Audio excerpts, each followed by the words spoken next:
Olá, sejam todos muito bem-vindos. Eu sou Estevam Herculano, esse é o podcast da Igreja Presbiteriana de Jundiaí e o tema da nossa conversa de hoje é Triagem Teológica. Solta a vinheta.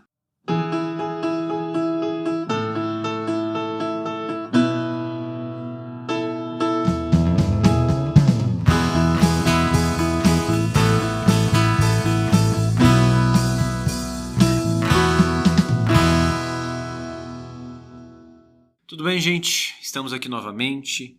No episódio de hoje trataremos de um tema muito importante e legal, né? Um pouco para desenvolver a nossa maturidade cristã. Está aqui conosco o João Vitor, que já é um dos participantes da nossa mesa aqui. É sempre uma alegria recebê-lo. Seja bem-vindo, João.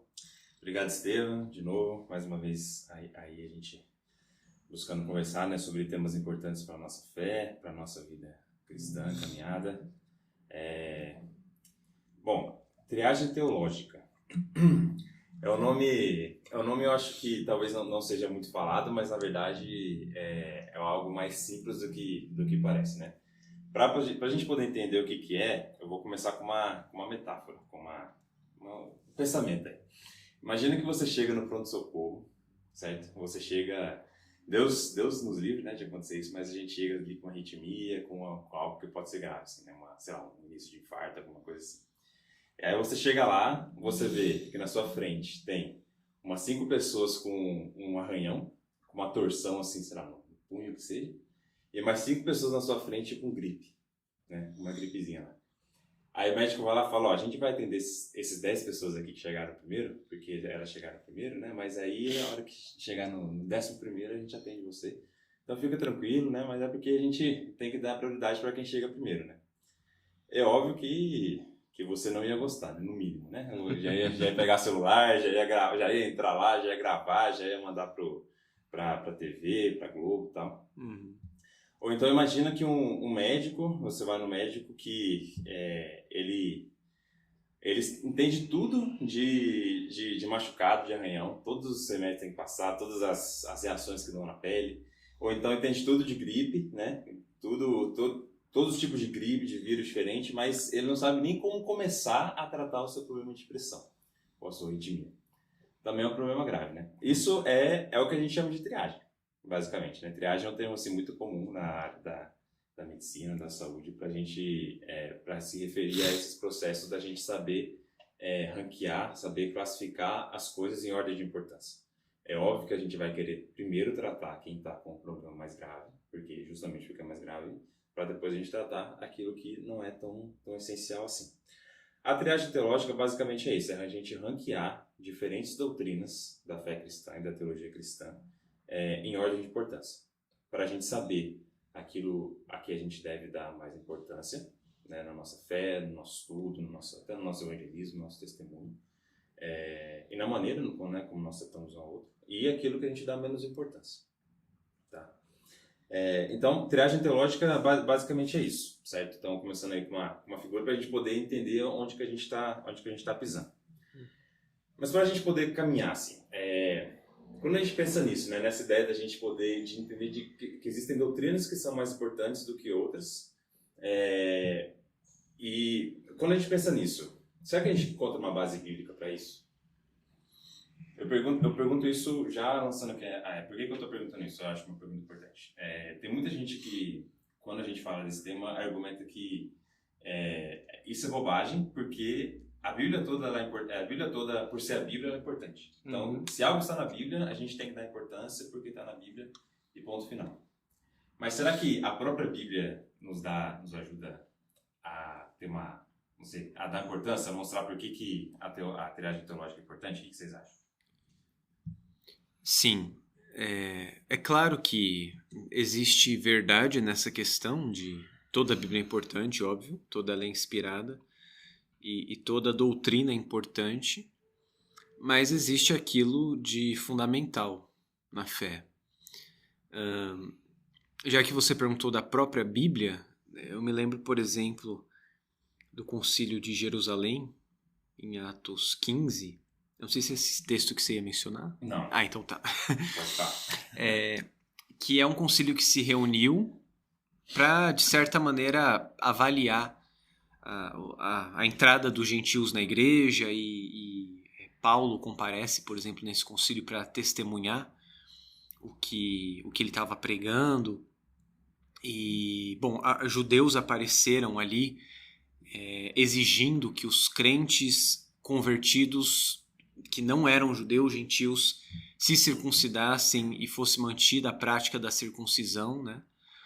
E esse concílio se reuniu e, de maneira geral, falou, por exemplo, o que era fundamental na fé e deu orientações sobre outras coisas, como, por exemplo, recomendando que os irmãos tivessem cuidado para comer carne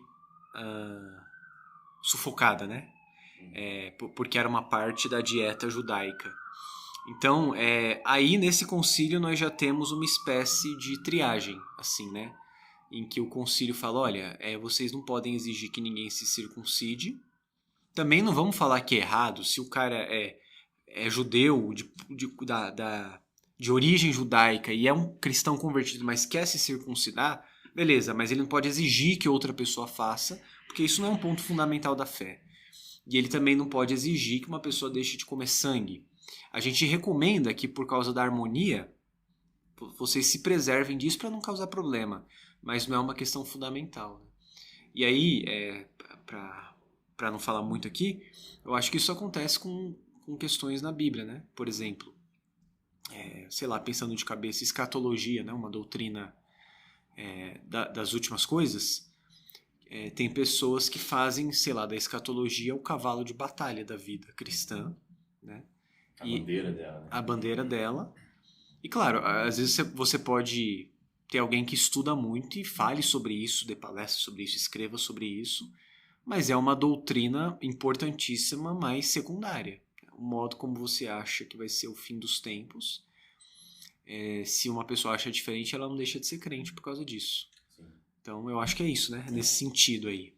Eu acho que esses dois pontos, eles são os dois pilares, eu acho, da triagem teológica. Tanto essa ideia de que existe algo de essencial, de mais importante, que a gente precisa prestar mais atenção, quanto essa ideia de que não só existem coisas que são menos importantes, mas nas coisas menos importantes a gente se esforça para preservar a unidade. Identificar que existem coisas menos importantes não é só uma questão de você saber as coisas para as quais você tem que dar menos tempo, mas é uma questão de você saber que nessas coisas eu posso ter divergência com um irmão sem precisar quebrar a unidade, sem precisar chamar ele de herege, sem precisar mudar de igreja e assim por diante. Então eu acho que todo texto que fala em algum sentido dessas duas coisas está falando de triagem teológica. Né? Então a gente pode pensar assim, muitos textos sobre, principalmente das cartas, né, apostólicas, paulinas, etc., que falam de que Paulo, né, principalmente, ele fica muito bravo, né, ele fala assim, ó, isso aqui é o evangelho, isso aqui é essencial. Gálatas 1, por exemplo, é um texto que Paulo já começa com os dois pés no peito ali, né, já me surpreende que vocês estejam saindo tão rápido da fé, né, aqueles que pregam um evangelho diferente seja considerado anátema. Então, textos assim, tanto textos que falam dessas coisas essenciais, quanto textos, por exemplo, como Romanos 14, 15, que é uma discussão, talvez uma das discussões mais longas, né? Ele, 1 Coríntios 8 a 10 ali, né? Que é uma das discussões mais longas sobre essas questões de discordâncias no corpo da igreja sobre pontos não tão essenciais. Paulo fala da importância de acolher o irmão que pensa diferente, né? Mas eu separei, tem dois textos que eu acho legal ler para a gente poder identificar isso com bastante clareza, né? Primeiro está lá em Mateus 23, palavras do próprio Jesus, né? No contexto que ele está censurando, né, os fariseus pela hipocrisia deles, e a certa altura ele fala: ai de vocês, em 23, 24, ai de vocês, escribas e fariseus hipócritas, porque vocês dão dízimo da hortelã, do endro e do cominho, e desprezam os preceitos mais importantes da lei, a justiça, a misericórdia e a fé. Mas vocês deviam fazer estas coisas sem omitir aquelas. Guias cegos, coam mosquito, mas engolem o camelo. Então, olha só, ele fala preceitos mais importantes da lei. Isso pressupõe o quê? Que existem preceitos menos importantes, né?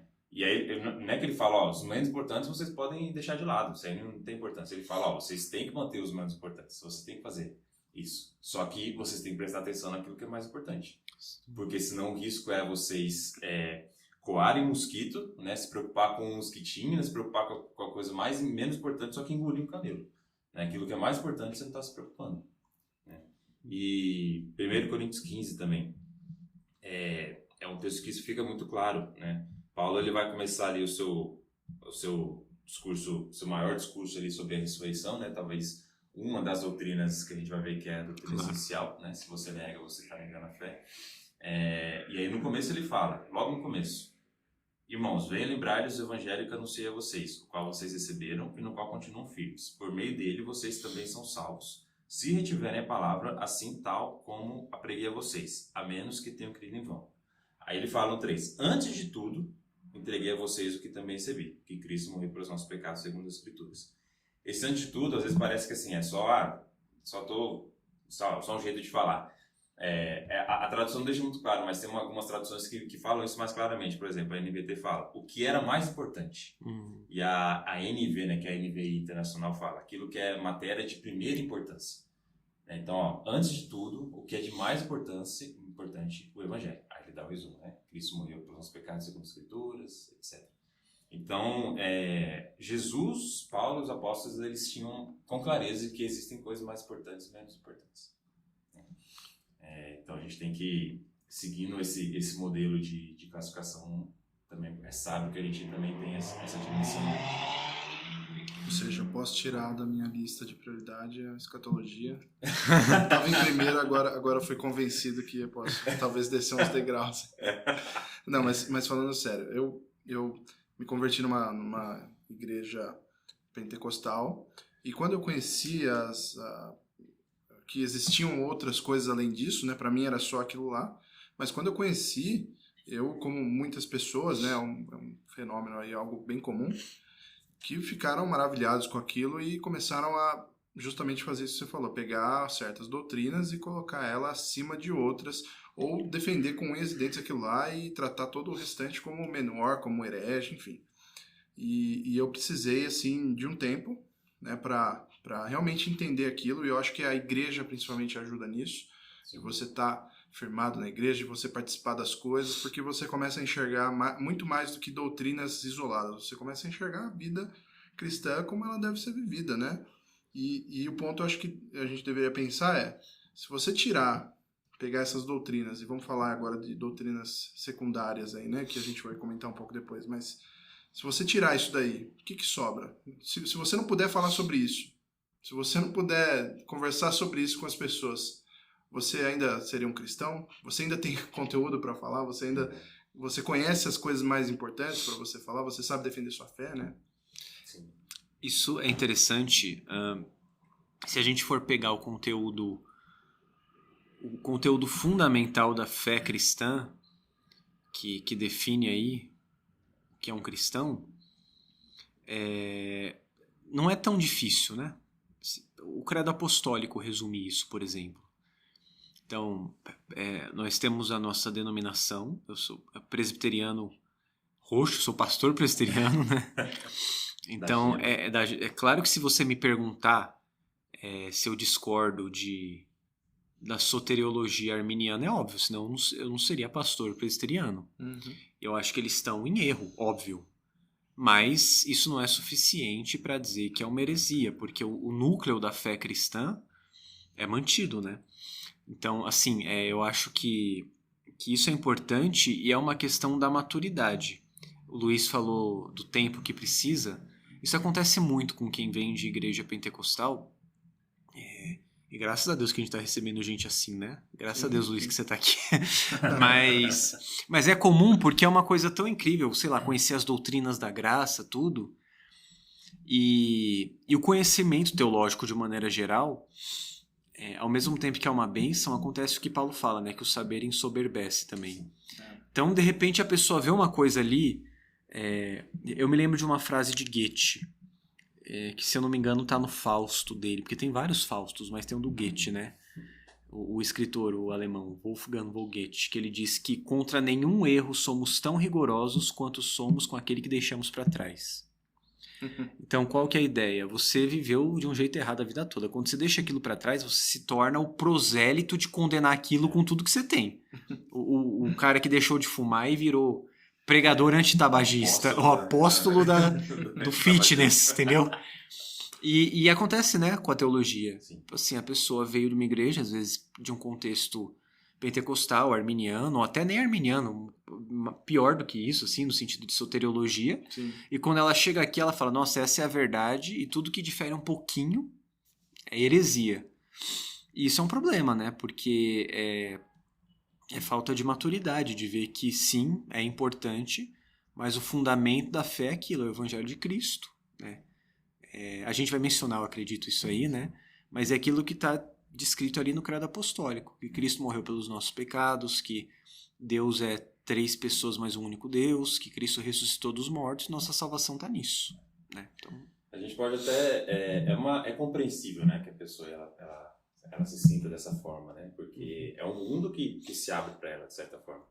Mas é o que você falou, essa palavra maturidade, né, e também por isso falou a importância da igreja, né. Quando você convive, eu me lembro que eu acho que os momentos que isso ficaram mais claros para mim foi quando eu comecei a conviver com pessoas que o testemunho delas era claro, o testemunho cristão delas era muito claro, a vida delas exalava Jesus, mostrava que era uma pessoa de fato cristã, que entendia a fé e caminhava com o Senhor. E depois de um tempo eu descobri que ela pensava em uma questão assim, que eu defendia com unhas e dentes, ela pensava de maneira totalmente diferente. E aí dava aquele choque, né? Aí você trocou de igreja.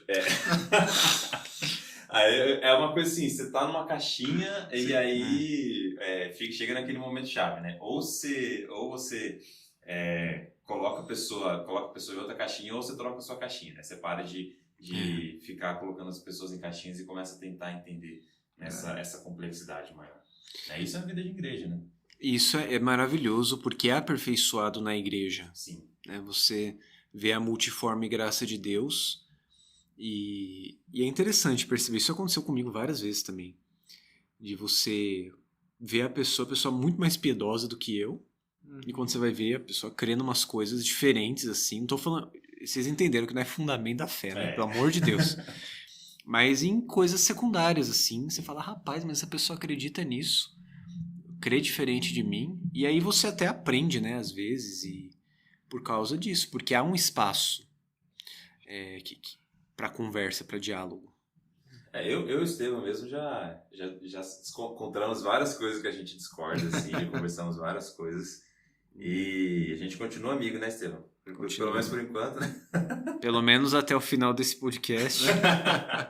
Mas é um exemplo. Sim, porque E outra coisa, né? Eu acho que a maturidade é justamente isso. Sabe o que é engraçado?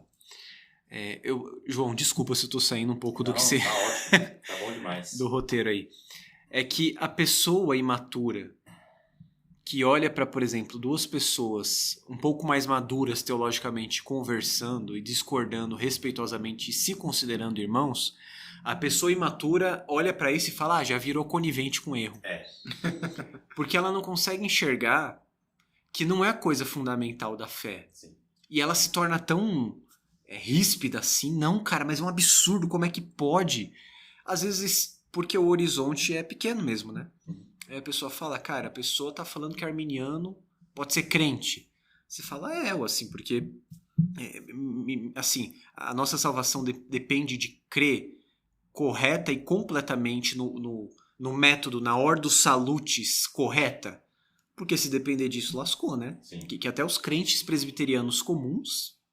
Se pedir para eles recitarem...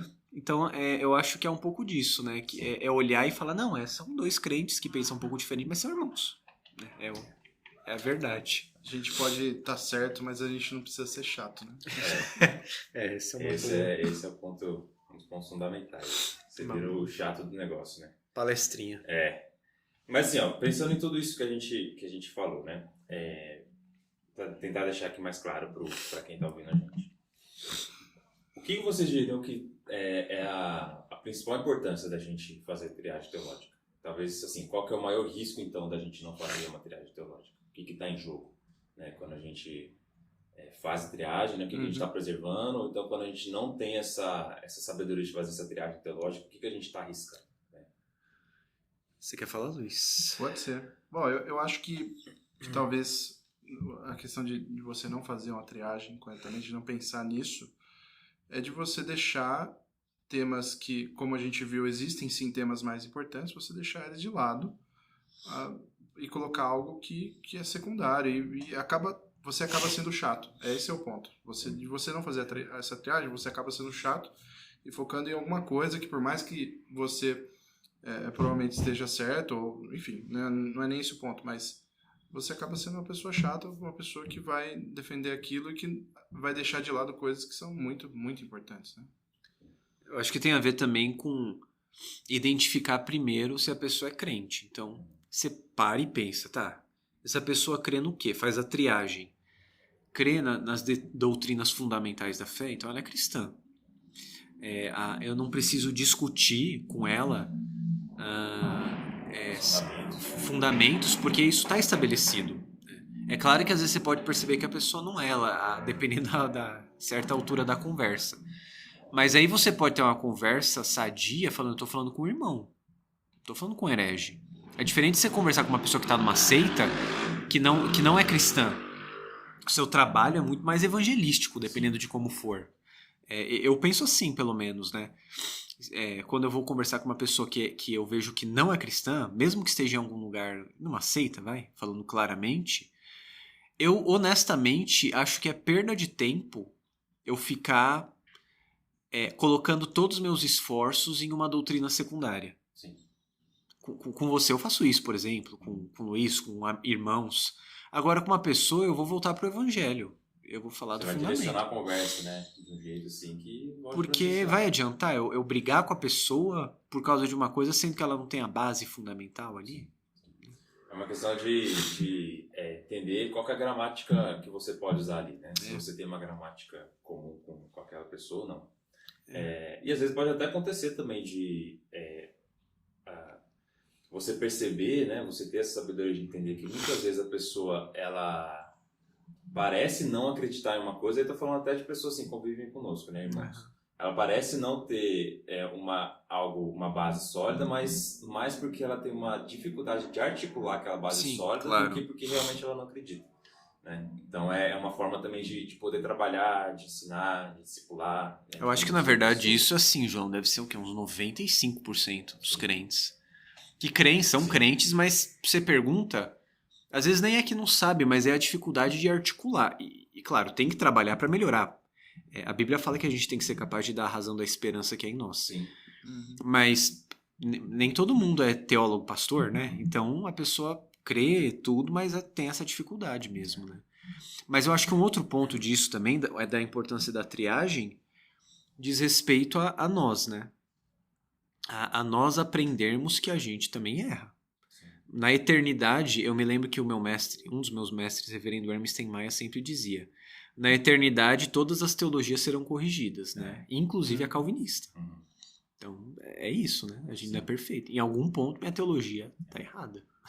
Com certeza. Acho que no esforço da gente fazer essa triagem teológica intencionalmente, né, entender, estudar mais a fundo para entender quais são essas doutrinas essenciais e secundárias, a gente acaba aperfeiçoando a nossa própria maneira de entender a fé, né? Encontrando essas lacunas na nossa teologia, aprendendo a valorizar os pontos positivos fortes de outras abordagens, de outras tradições cristãs. Sim. Né? Mas o importante, uma das importâncias nesse sentido seria, assim, a gente ser intencional nesse esforço, porque se você não for intencional no esforço de fazer uma triagem teológica, você já vai estar fazendo triagem teológica de acordo com aquilo que você gosta ou não. Né? Porque a nossa tendência natural é ser tribalista. É você pensar, é você ter esse pensamento assim, grupal de favorecer aqueles que pensam igual a você e desfavorecer aqueles que pensam contra. Né? Então, quando a gente não faz esse esforço, a gente já está fazendo uma triagem teológica, mas com base em critérios que não são tão bons quanto se a gente estivesse fazendo um esforço intencional de fazer uma triagem teológica bíblica, buscando-se biblicamente quais são essas doutrinas fundamentais. Né? Vai terminar no nosso gosto pessoal. Exato, né? exatamente. Né? Por exemplo, quando a pessoa fala, tem gente que fala, o importante não é o importante é o evangelho, assim, vamos se unir em torno do evangelho de Jesus e as questões secundárias a gente deixa pro lado. De fato, o evangelho é o mais importante. Uhum. Só que quem é Jesus para você? Quando você busca responder a palavra quem é Jesus e o que é o evangelho, você já está expressando uma doutrina. E se você não faz uma triagem teológica, você não tem esse entendimento intencional, você vai falar do jeito que você está achando importante. Então, a doutrina e a triagem teológica de doutrinas é importante. Vou contar uma história rapidinho, posso? Pode. É engraçado, o rapaz o meu barbeiro, é cristão. Eu descobri há um tempo, uns meses atrás, né? E aí a gente conversou várias vezes sobre a fé, tudo, né? E, enfim. E aí da última vez que eu fui lá, foi engraçado, porque a gente conversando e tal... Eu acho que, sei lá, é porque mudou. Eu tinha outro barbeiro e esse me assumiu, né? Me adotou. Porque o relacionamento do Mas homem pode com... isso, trocar Né, de então, barbeiro. foi difícil. Nossa, Foi... isso aí Tive que pensar Pior. muito para tomar essa decisão. quase um divórcio. Mas aí eu lembro que da última vez que eu fui lá, a gente conversando... Aí eu falei, eu sou pastor na igreja do Escadão e tal. E foi engraçado, cara, que a gente conversando, aí de repente eu falei... Por exemplo, eu lembro de uma menininha que eu batizei, eu falei, eu sou presbiteriano, você sabe que a gente batiza bebê, né? Aí ele, não, verdade. Mas, tipo, é meio que isso, sabe? A gente ficou falando tantas vezes sobre coisas da fé fundamentais, sobre o evangelho, que esse é um ponto secundário que, de repente, eu falei, nossa, espero que o cara não ache que é uma heresia.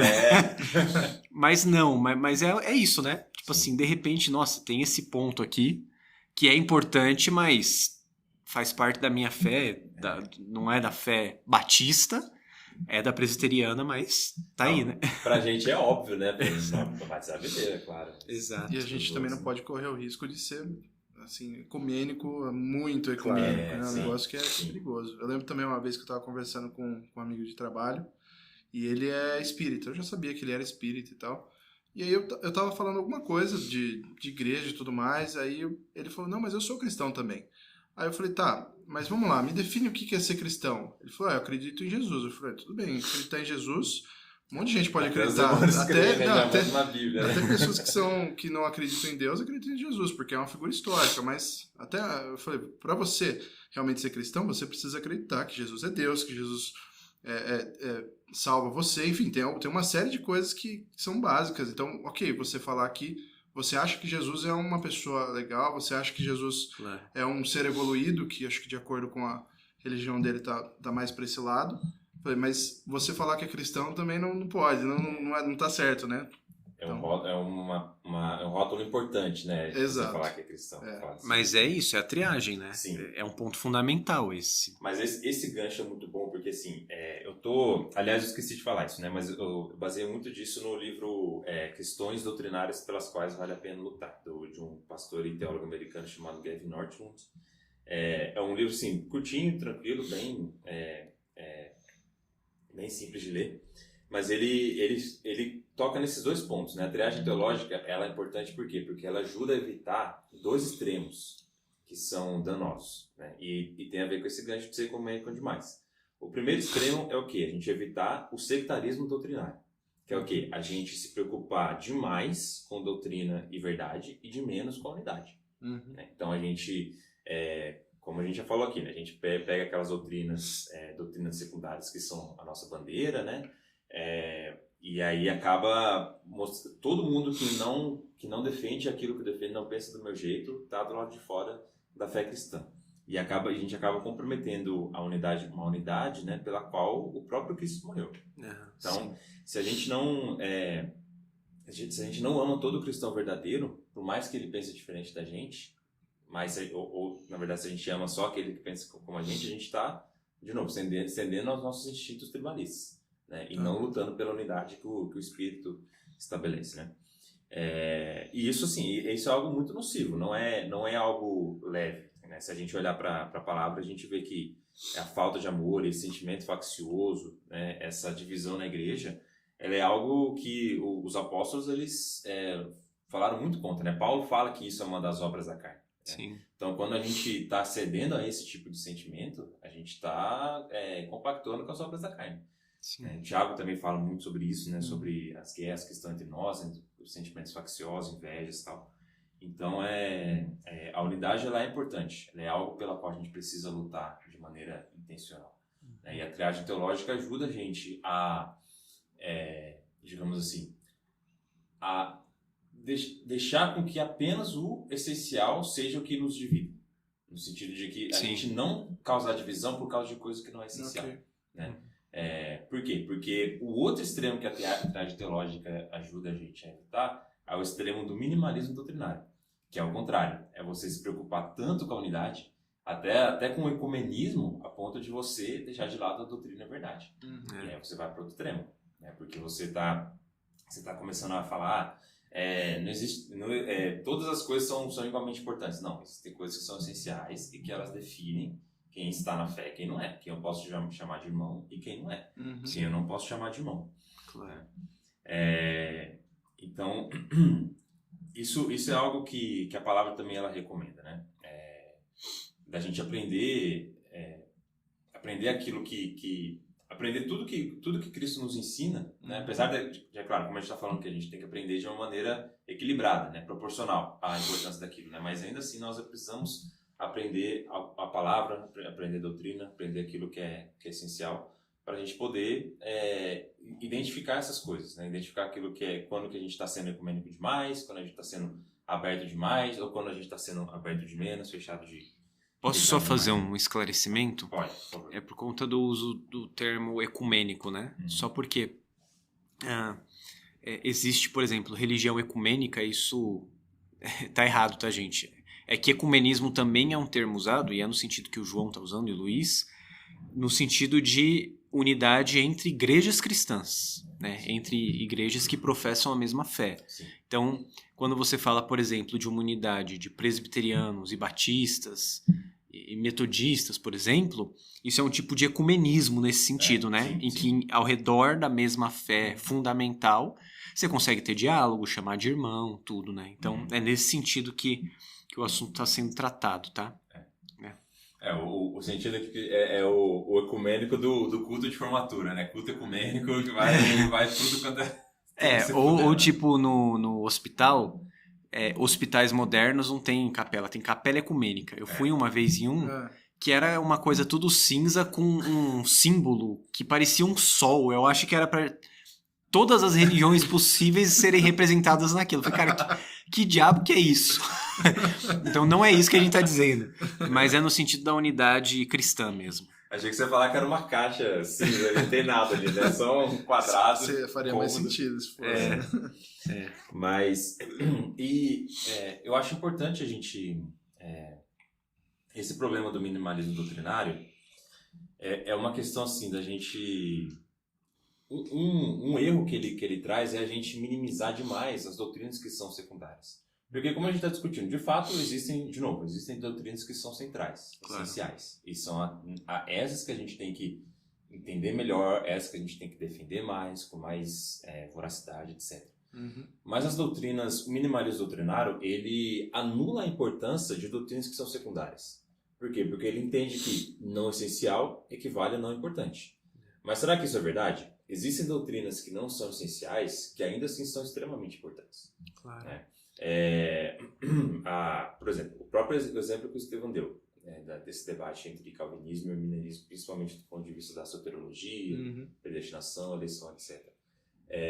Apesar da gente discordar e poder chamar de irmão uma pessoa, um arminiano, a maneira como a gente entende essas questões nos ajuda muito na nossa caminhada de fé.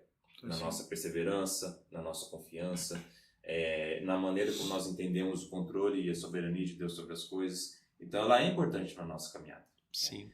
O Gavin Northwood, ele mostra 4 razões porque doutrinas não essenciais para o Evangelho importam. Primeiro, doutrinas não essenciais ocupam espaço significativo na Escritura. Né? Então, se você pegar a Escritura, são poucos lugares que resumem bem o Evangelho, o que é essencial. Talvez a maior parte da Escritura é de coisa não essencial. Provérbios, por exemplo. Se a gente falar que doutrina não essencial não é importante nem da gente saber, a gente vai ter que descartar Provérbios, porque Provérbios é um livro de sabedoria. Com certeza. Uma sabedoria prática do dia a dia. Ele fala também, por causa da história da igreja, né? Quantos cristãos ao longo da história da igreja morreram por coisas que, Sim. que hoje a gente considera não tão importante, né? Os cismas inteiros da igreja aconteceram por causa de uma palavrinha, né? De uma sílaba que seja, né? Então, era algo que a gente pode olhar e falar, esses caras estavam brigando por coisa que não tem tanta importância assim, mas talvez isso fale muito mais a respeito da seriedade dos nossos irmãos do passado, em relação à nossa seriedade que a gente não tem hoje. Né? Muitas vezes de não dar importância devida a coisas que são importantes. Né? Posso até dar um exemplo que o João até vai conseguir entender isso daí. A gente, recentemente, nos jovens, a gente estudou Hebreus. E uma dificuldade que eu percebi, principalmente ao passar as aulas para o pessoal, é que a gente estava falando de coisas ali, de Jesus sendo colocado ali como o sacrifício, né? Enfim, coisas assim. E aí a gente esbarrava em coisas, por exemplo, tinha pessoas que não sabiam falar a respeito de quais eram as tribos de Israel. Beleza, então como é que eu vou explicar para o cara que Jesus é da tribo de Judá, enfim, e falar coisas mais complexas se nem o básico ele entendeu. Tudo bem, não é exatamente uma doutrina, mas é um pouco do que você falou no sentido de que essas coisas, elas nos ajudam no dia a dia, elas fortalecem a nossa fé. Né? Sim, sim. Por exemplo, eu acho que você, João, não teria feito o curso que você fez e não estaria aqui com a gente se você não fosse um calvinista. Por causa da visão da soberania e da visão que você tem de trabalhar na criação, Sim. no jardim, Sim. de cultivar, de guardar, de permanecer cumprindo esse chamado. O seu, eu estou falando você, todos nós, tá? Mas eu só estou te usando de exemplo, que o seu calvinismo te impulsiona a fazer da sua vocação parte fundamental da vida. Só um exemplo, né? O que eu percebo que acontece com muitos irmãos arminianos. Eles têm muito mais propensão a fazer uma diferenciação entre secular e sagrado do que a gente.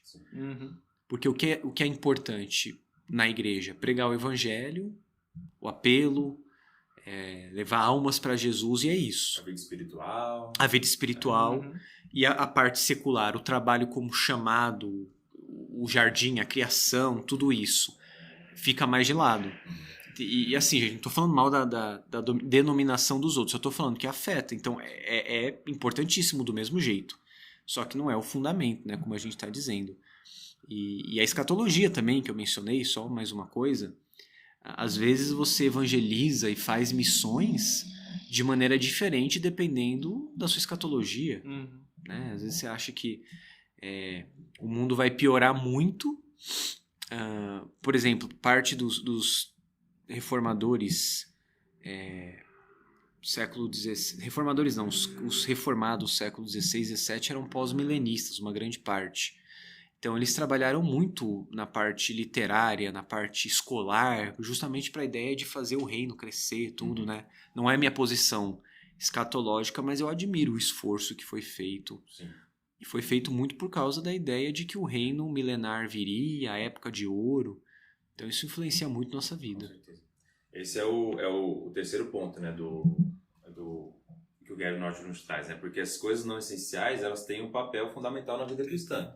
E por isso elas são importantes, apesar de não serem essenciais. Sim. E o quarto ponto ele fala, né? Porque as coisas não essenciais, secundárias, né, que a gente está usando o termo, elas têm relação com as coisas essenciais. Isso é um ponto assim que eu achei muito interessante, porque, por exemplo, se você parar para pensar, não existe no credo apostólico, que talvez assim, o principal instrumento usado ao longo da história da igreja para ensinar sobre doutrinas essenciais. Não existe nada lá falando sobre homem, mulher, casamento bíblico entre um homem e uma mulher. Mas, se a gente parar para pensar, o casamento compreendido dessa maneira, ele é essencial para a compreensão do evangelho. Porque uma das principais figuras usada na Bíblia para explicar o evangelho é o casamento entre homem e mulher, que demonstra o amor gracioso de Cristo para com a igreja. Sim, então, doutrinas secundárias, não essenciais, elas ajudam a esclarecer, dão força, dão peso, dão corpo, né, dão um pouco de carne até para as doutrinas essenciais. Com certeza. Então essa é uma outra importância. Bom, caminhando aqui um pouco mais, vamos pensar agora assim, em modelos de triagem teológica, porque a gente está falando aqui o termo que a gente está usando aqui é doutrinas essenciais e doutrinas secundárias. Tá. Só que muitos autores que estudam, né, esse tema, eles elaboram maneiras diferentes da gente se referir a isso. Né? Então, por exemplo, o que são de fato doutrinas essenciais e o que são de fato doutrinas secundárias. Né? Como que a gente pode dividir essas doutrinas? Será que existe só duas prateleiras, né? Só doutrinas essenciais e a gente coloca todo um bolo, assim, tudo farinha do mesmo saco, as doutrinas secundárias? Né? Acho que não. Existem diferentes níveis de compreensão. Isso. O que você acha, Estevam? Olha, eu acho que assim, se for, por exemplo, falar do ponto de vista fundamental, o credo apostólico é um método de a pessoa ser crente ou não. Agora, a nossa vida avança, né? O nosso diálogo avança e você precisa, nesse diálogo, estreitar as coisas para perceber outras coisas muito importantes. Por exemplo, isso que você falou, qual a visão sobre o casamento? Qual a visão sobre a soteriologia? Isso são doutrinas que ainda me parecem que estão em uma prateleira acima do que escatologia. Coitado da escatologia, né? Acho que estou usando ela para... Coitado, é muito importante, tá, gente? Acho que agora a gente vai ter que fazer um podcast sobre escatologia. Pois é. Mas uma série, né, do Apocalipse e a igreja vai estar zerada. Mas ainda assim, é isso, entendeu? Tem coisas... por exemplo, o governo de igreja. Isso define denominações. Certo. Nós somos presbiterianos, por quê? Por causa do modo como nós governamos nossa igreja. De maneira representativa. Não congregacional, em que todos votam, apesar de a gente se reunir em assembleia, às vezes, para questões que o conselho precisa recorrer, mas as decisões são tomadas por um colegiado. É uma visão parlamentar, né? Que não é bispal. Eu acho extremamente perigoso para uma igreja ser o governo de bispo, em que um manda. Em que você não tem representatividade. Muito personalista, né? Personalista. Então isso eu acho muito importante ainda, João. Eu acho que isso ainda está acima da escatologia, por exemplo. Então eu vejo que existem ainda nessas doutrinas, digamos, importantes e não fundamentais, doutrinas mais importantes que outras. Por esse tema tem não sei quantas prateleiras, a gente só sabe que a última prateleira é escatologia. Doutrinas primárias, doutrinas secundárias, terciárias, quaternárias, escatologia. Ai, meu Deus, desculpa aí. Pessoal que curte muito escatologia. Mas é muito bom, assim, essa divisão que o Estevam falou já é assim, excelente, porque tem muitos modelos, como eu falei, né? Mas o modelo que o Gavin Northwood traz, eu acho bem interessante, porque ele divide em 4 prateleiras. A primeira prateleira são as doutrinas primárias, certo? Que são aquelas doutrinas essenciais do evangelho. Coisa que a gente está falando aqui, né? São as coisas que separam os cristãos de não os cristãos e são, de fato, aquelas que a gente tem que usar o termo heresia. Né? Se a pessoa ela não defende isso, ela está cometendo uma heresia, ela é um herege, né?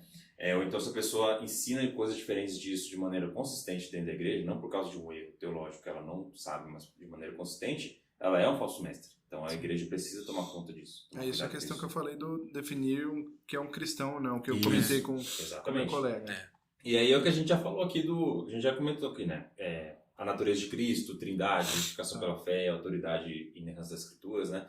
Tudo que está ali nos credos ecumênicos, aí no sentido que o Estevam falou, né? Da igreja cristã, e nos concílios, né? Que foram feitos ao longo da história, né? A segunda prateleira são as doutrinas secundárias, e aí é exatamente isso que você falou. São doutrinas que elas são urgentes, elas não são essenciais como o evangelho, como a gente falou, mas elas são urgentes para a saúde e para a prática da igreja, e são aquelas que são suficientes para causar uma divisão ministerial ou denominacional. Né? Então, são questões relacionadas à eclesiologia, ao governo da igreja, questões relacionadas a sacramento, né?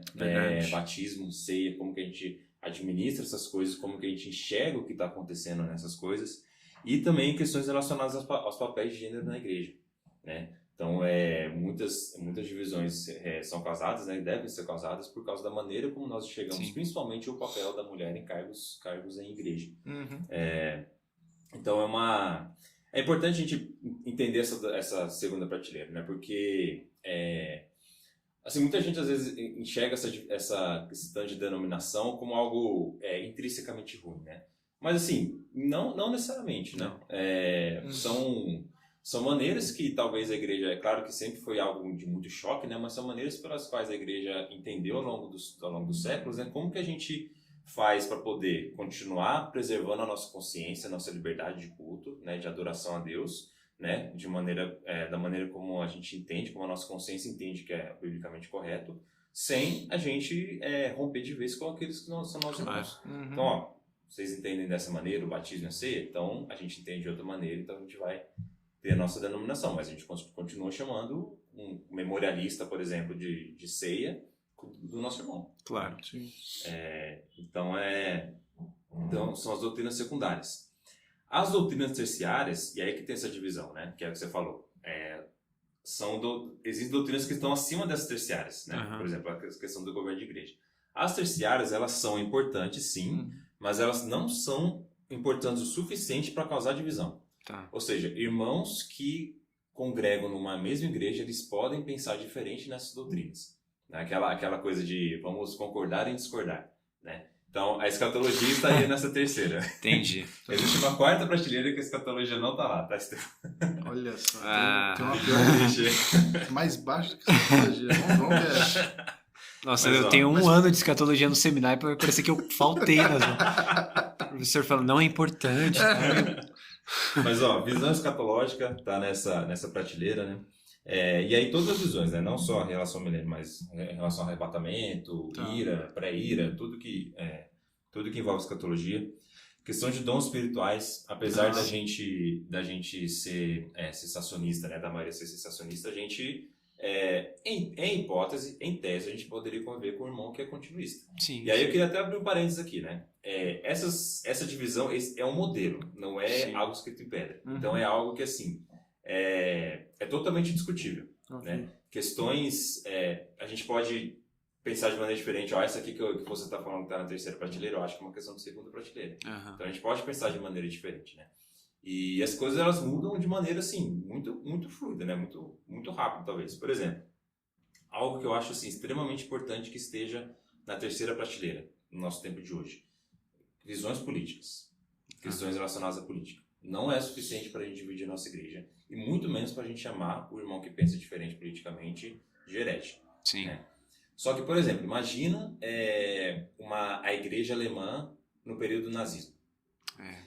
Como naquela época ficou muito mais claro que a visão política ela era suficiente para você dividir a igreja. Pessoas que se alinharam subiu com a prateleira, né? Exatamente, subiu a prateleira. Tá né? certo. Então, por exemplo, o Bonhoeffer, né, que é um irmão que ele foi martirizado pelo regime de Hitler.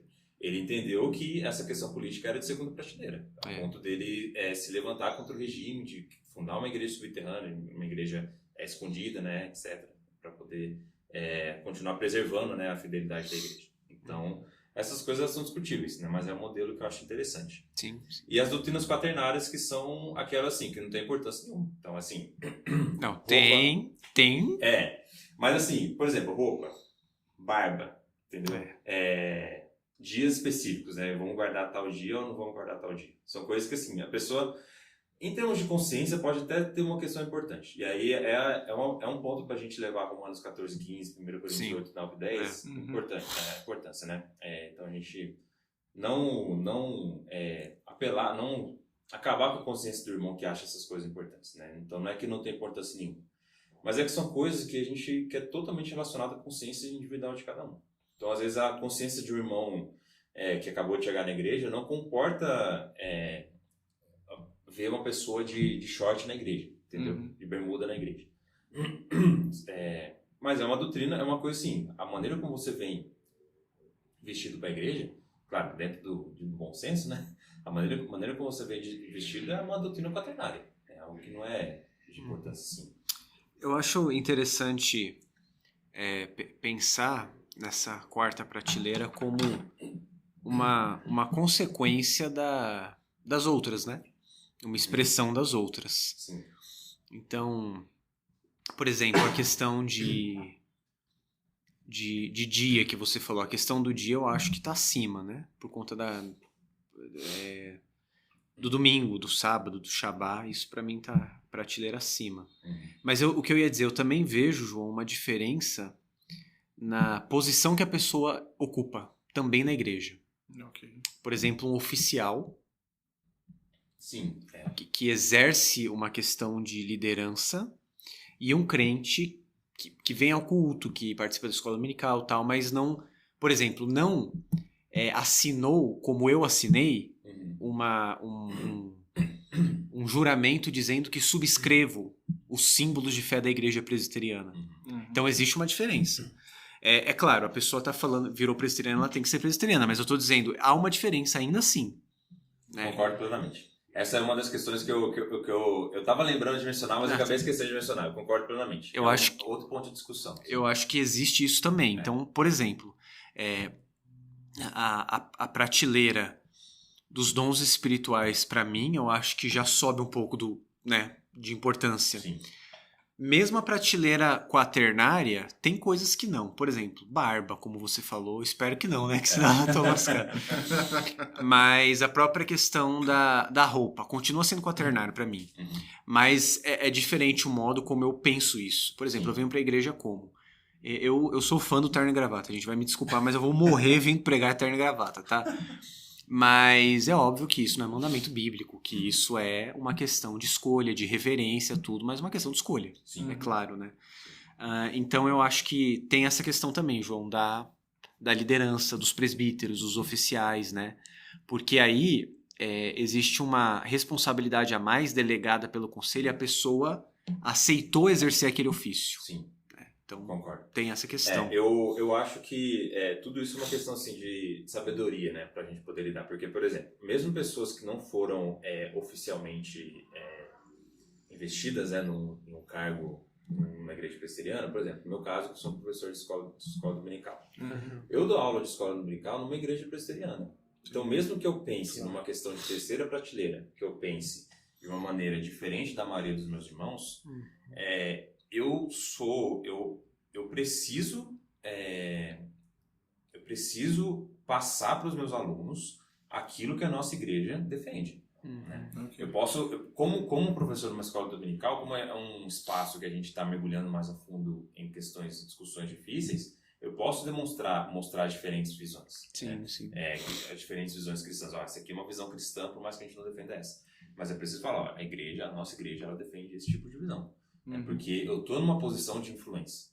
Né? Não é uma posição, digamos, oficial, investido nem nada, mas assim, ainda assim é uma posição de influência. Exato. Então, todas as questões precisam de muita sabedoria para a gente poder navegar elas. Né? Principalmente aqueles que estão em alguma posição de influência, de autoridade na igreja. Com certeza. E aí, para a gente poder caminhar para o final, eu queria só pensar em alguns critérios, né? Que a gente pode adotar para classificar as doutrinas teológicas. Né? Que perguntas que a gente pode fazer para entender quais doutrinas elas devem pertencer a quais prateleiras? Por exemplo, a gente até comentou, né? Tá no credo apostólico é um bom indício de que tem que estar na primeira prateleira. Né? O que vocês acham? Tem alguma outra pergunta, algum outro critério que vem à mente de vocês? Gosto pessoal conta. Gosto pessoal. se eu gosto muito disso e não vejo ninguém gostando, talvez uma prateleira quintenária. Não, mas essa é uma boa. Sim. A liderança da minha igreja, ou as pessoas maduras que eu conheço, dão tanta importância assim porque eu tô falando? Exato. Será que isso não é um indício de que eu tô pegando uma coisa de terceira, quarta prateleira e transformando em segunda, por exemplo? Porque pode ser. Eu tô virando chato daquilo. Exato. Várias pessoas já chegaram em mim e falaram que eu tô ficando chato. Essa é uma boa. Fica de olho. E se você tem amigos... Então, gosto não. Não, você tem amigos, é bom. Às vezes já ouviu de 3, 4 pessoas isso e fala, cara, você tá bitolado. E você não acredita, e às vezes é. Cara, eu lembro em 2013, quando eu transferi para a Unicamp. Começou bem. Olha só. Quando eu transferi para a Unicamp, cara, eu comecei a ser o chato da rede social. E era naquela época assim, Porque eu acho que 2003 é um marco da polarização, né, cara? Que aqueles protestos de junho lá, né, marcaram assim, ó, viu que o Brasil tá disposto a mandar 1 milhão de pessoas pra rua. Não são apenas 20 centavos. É. São 40, que é ida e volta. Mas não, e assim, e naquela época eu comecei. Sério, cara, que você teve isso aí? Eu comecei a ficar chato. Comecei a ficar o chato da rede social, muita gente falando pra mim e tal.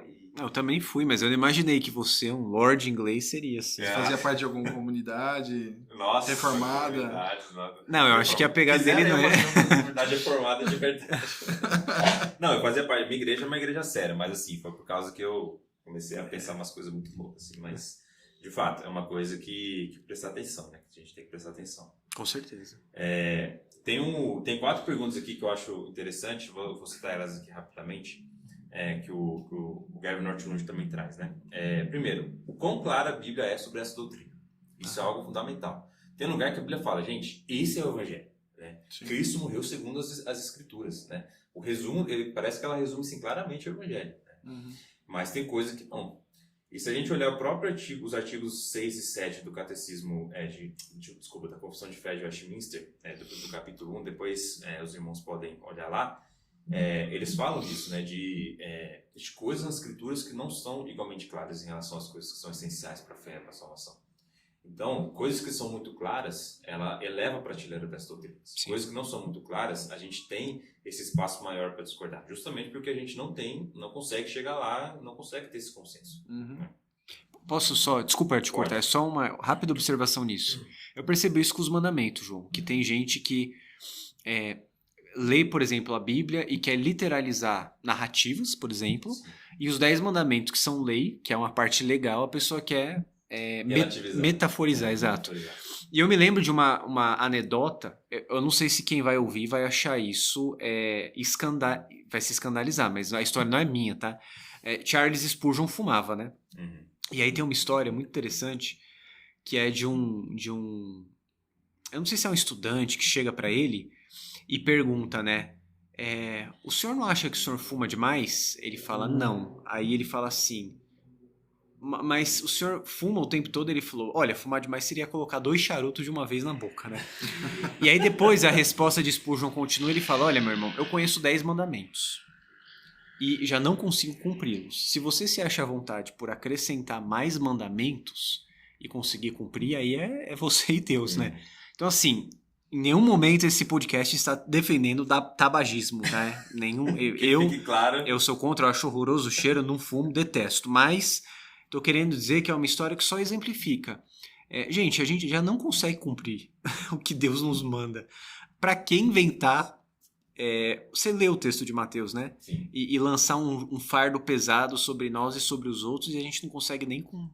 fardo que nem a gente consegue carregar, a gente fica jogando sobre os outros. Então, cuidado, né? Sim, cuidado com isso aí, com essas doideiras. É o que os fariseus fizeram, né? Exato. Interpretar a lei e colocar coisas a mais, né? Sim, tradições.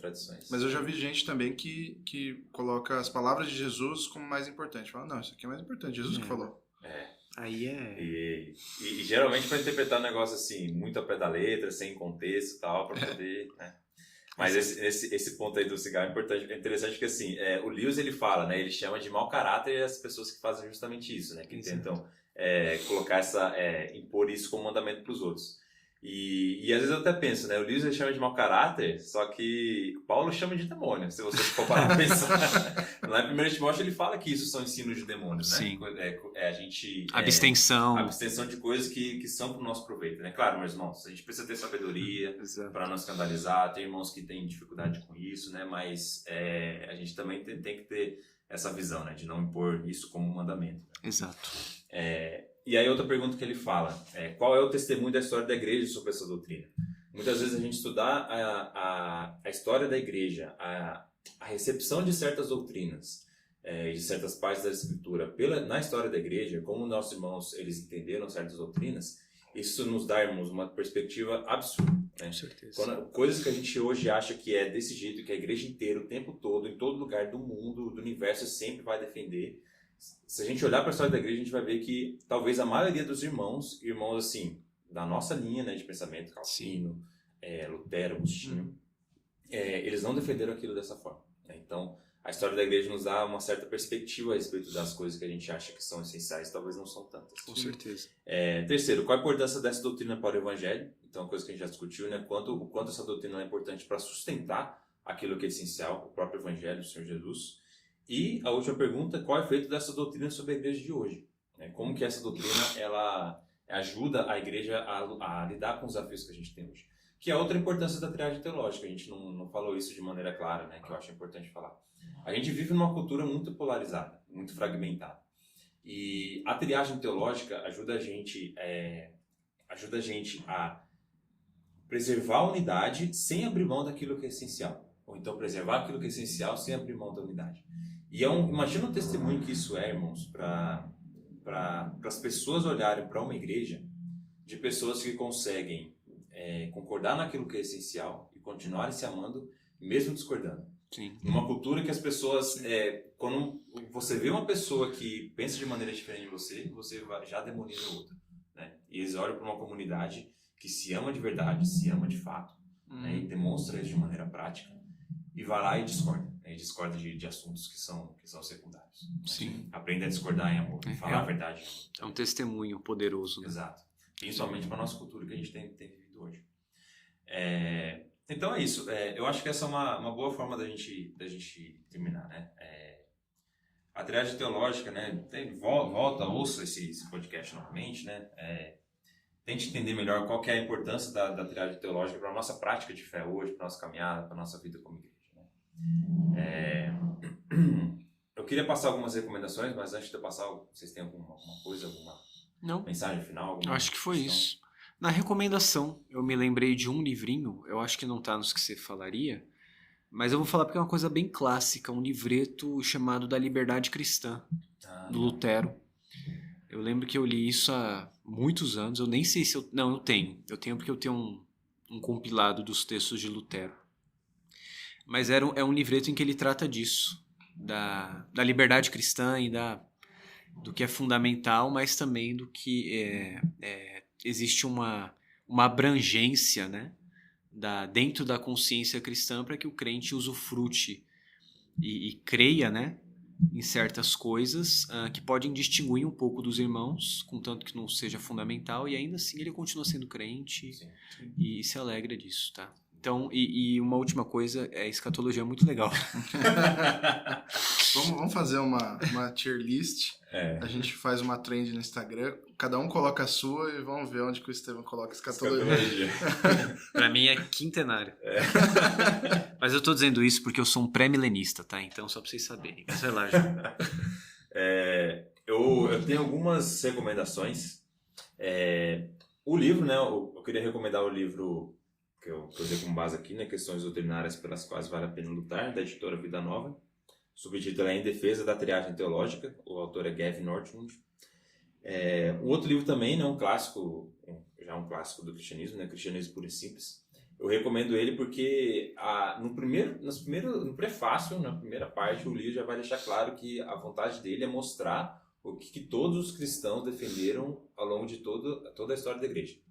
Então, o esforço dele ali é justamente esse, mostrar, isso aqui digamos, ele faz a metáfora da sala comum, né, da sala comunal, né, lá de Hogwarts, né? A Sim. Sala comunal do cristianismo é isso aqui, onde você vai conviver com os outros irmãos. Uhum. E aí, depois, né, no final do dia, todo mundo vai para sua porta, vai para o seu quarto, né? Você vai para o seu quarto junto com seus amigos, né? E são as denominações diferentes. Tá. Vão pensar de maneira diferente, mas existe uma sala comunal ali.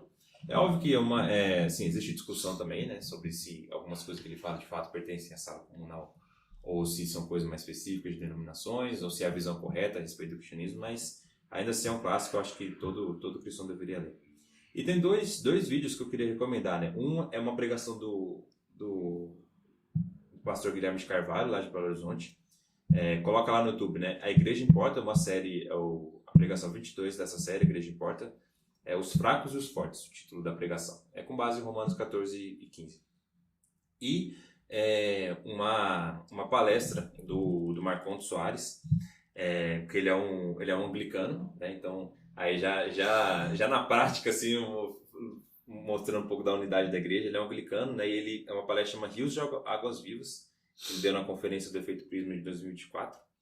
Coloca lá, Rio de Águas Vivas, Marcondes, Conferência Piso 2024, que vai aparecer lá. Ele também fala sobre unidade da igreja, que toca muito nesses pontos. Vale muito a pena esses vídeos aí. Certo? Certo. Certo, então, João? Fechou. Certo, Luiz? Certo. Obrigado, meu irmão, mais uma vez. Deus abençoe, foi muito bom. Se você ficou até aqui conosco, nós agradecemos sua audiência e pedimos que você compartilhe esse podcast com seus amigos, irmãos, para que eles sejam edificados também, para que mais pessoas conheçam o Evangelho, o fundamento da nossa fé, e sejam edificadas e aprendam, né, com a gente. Graças a Deus, temos recebido alguns feedbacks e a gente fica muito feliz com isso. Que Deus te abençoe, siga a IPJ nas mídias sociais, no Instagram, no Spotify, no YouTube, e nos acompanhe ativando o sininho de notificação para receber sempre que esse podcast for lançado uma notificação para acompanhá-lo e ouvi-lo. Que Deus te abençoe, um abraço e até a próxima.